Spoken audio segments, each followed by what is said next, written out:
इसरो ने बना डाला वो स्पेस प्लेन जो बना देगा भारत को सुपर पावर।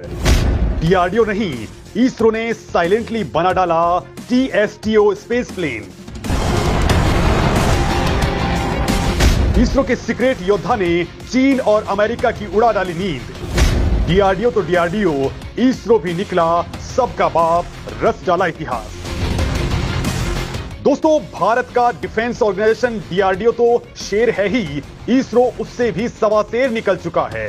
इस वक्त जहां डीआरडीओ हाइपरसोनिक मिसाइलें, फाइटर जेट्स, ड्रोन्स और मिसाइल डिफेंस सिस्टम से भोकाल मचाए पड़ा है, जिसके चलते भारत एलिट क्लब में शामिल हो चुका है। मतलब भारत रूस, इजराइल और अमेरिका के ग्रुप में शामिल हो चुका है, जो हवा, पानी और आकाश तीनों से ही वार कर सकते हैं और तीनों से ही आते हुए दुश्मन के खतरे को नेस्तनाबूद कर सकते हैं, और वो भी 5000 किलोमीटर की रेंज के अंदर।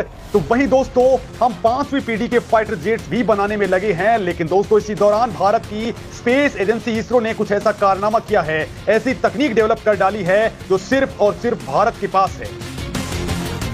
दोस्तों, ये एक ऐसा जेट है जो अंतरिक्ष में बिजली की रफ्तार से तैरते हुए मिसाइलों को फायर कर सकेगा, चुटकियों में स्पेस में सैटेलाइट लॉन्च कर देगा और जरूरत पड़ी तो दुश्मन के सैटेलाइट्स और उसके ड्रोन्स, एनर्जी वेपन्स और फाइटर जेट्स को भी तबाह कर सकेगा।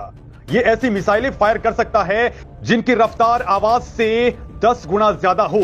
जो दुनिया में सबसे फास्टेस्ट मिसाइलें हैं, वो भी ये अंतरिक्ष से धरती पर दाग सकेगा। ये कोई साधारण प्लेन या फिर फाइटर जेट नहीं है, बल्कि ये है भारत का स्पेस प्लेन, जो हमारी धरती के वायुमंडल तक ही नहीं बल्कि अंतरिक्ष तक भी जाएगा। बड़ी बात तो यह है कि वह फाइटर जेट्स की तरह 50 या 60 हजार फीट की ऊंचाई पर नहीं, बल्कि अंतरिक्ष में सैकड़ों किलोमीटर की ऊंचाई तक जा सकेगा, स्पेस में सफर कर सकेगा और स्पेस में ही सैटेलाइट को लॉन्च कर डालेगा। स्पेस से धरती पर यानी भारत के दुश्मनों पर यह हाइपरसोनिक मिसाइल भी फायर कर सकेगा। तो दोस्तों, आप भी जानना चाहेंगे कि आखिर भारत ने ऐसा क्या कुछ कर डाला है। तो दोस्तों, मैं आपको बता दूं कि यह है इसरो का बेहद खास project TSTO space plane. TSTO यानी two stage to orbit space plane. आप इसे जासूसी या हमला भी करवा सकते हैं या दुश्मन के सैटेलाइट उड़ा सकते हैं।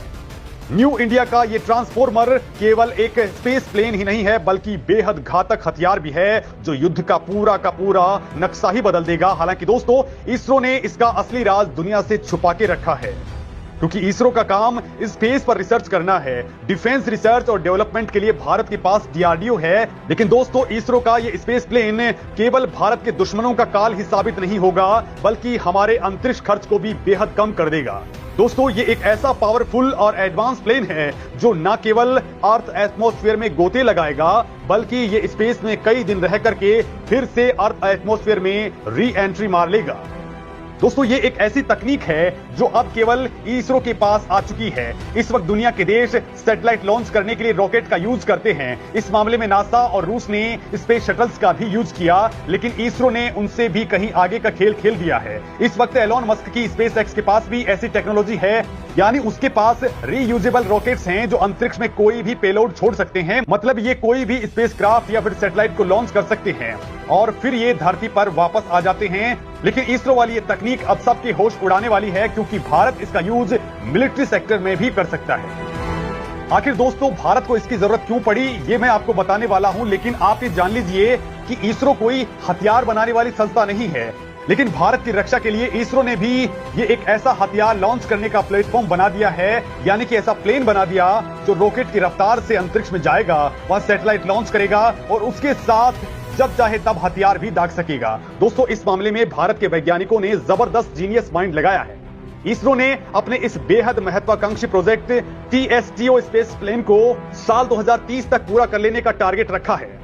दोस्तों, कुछ वक्त पहले आपने सुना ही होगा कि भारत ने रीयूजेबल लॉन्च व्हीकल को लॉन्च किया है, जो पूरी तरह से सफल रहा था, और ये भारत का स्पेस प्लेन वाला प्रोजेक्ट उसी से जुड़ा हुआ है। वैसे दोस्तों, ये एक स्वदेशी स्पेस शटल है जिसे ऑर्बिटल री एंट्री व्हीकल यानी ORV भी कहा जाता है। इसरो के वैज्ञानिकों ने कम खर्च में ये लॉन्च व्हीकल रेडी किया है, जिसे एयरफोर्स के चिनूक हेलीकॉप्टर से जमीन से करीब 4 किलोमीटर या उससे ऊपर लेके जाया गया, जहां इसे रिलीज कर दिया गया। फिर ये रीयूजेबल लॉन्च व्हीकल अपने आप 30 मिनट के बाद लैंड हो गया। इसकी लैंडिंग पूरी तरह से ऑटोमेटिक हुई, जिसमें किसी पायलट ने हिस्सा नहीं लिया, ये खुद नीचे आ गया। और ये एक्सपेरिमेंट पूरी तरह से सफल रहा, जिसके बाद अब भारत अंतरिक्ष में न केवल सैटेलाइट लॉन्च कर पाएगा बल्कि भारत अपने आसमान की सुरक्षा में एक कदम आगे बढ़ चुका है, क्योंकि ऐसी ही टेक्नोलॉजी का फायदा अमेरिका, रूस और चीन भी उठाना चाहते हैं। ऐसे यानों के जरिए किसी भी दुश्मन के सैटेलाइट को उड़ाया जा सकता है। ऐसे विमानों से डायरेक्ट एनर्जी वेपन यानी DEW चलाए जा सकते हैं, यानी ऊर्जा की किरणें भेज करके दुश्मन के संचार तकनीक को बर्बाद किया जा सकता है, बिजली के ग्रिड्स को उड़ा दिया जा सकता है या फिर कंप्यूटर सिस्टम को तबाह किया जा सकता है। दोस्तों, भारत भी अपने दुश्मन के इलाके में ये काम इस यान के जरिए कर सकता है। दोस्तों, जब ओरिजिनल TSTO प्लेन बनकर के तैयार हो जाएगा तो इसमें पायलट भी बैठ करके उड़ान भर सकेंगे, जो इस पायलट को एक नॉर्मल एयरप्लेन की तरह उड़ाएंगे। ये TSTO plane 2 stage to orbit mission को अंजाम देगा। इसमें रॉकेट के साथ ही टर्बोजेट से लेकर के स्क्रैमजेट इंजन तक कई इंजन लगे होंगे। दोस्तों, ये प्लेन जब जमीन से 15 किलोमीटर की हाइट पर पहुंचेगा तब ये टर्बोफेन इंजन का फ्यूल बंद कर देगा। 15 किलोमीटर के बाद इसका रैमजेट इंजन एक्टिवेट हो जाएगा, जो इसे 15 से 25 किलोमीटर तक की हाइट पर लेकर जाएगा। उसके बाद एक और इंजन स्क्रैमजेट इंजन एक्टिवेट हो जाएगा, जो इसकी स्पीड को कई गुना बूस्ट कर देगा। ये फिर हाइपरसोनिक स्पीड से उड़ान भरने लग जाएगा। ये प्लेन मैक 12 तक की स्पीड गेन कर सकता है। इसके बाद इसके रॉकेट को एक्टिवेट करने के बाद ये 300 किलोमीटर वाले लोअर अर्थ ऑर्बिट में अपने पास रखे पेलोड्स को रिलीज करता रहेगा, यानी स्पेस में सैटेलाइट या फिर कोई भी हथियार ये लॉन्च कर देगा।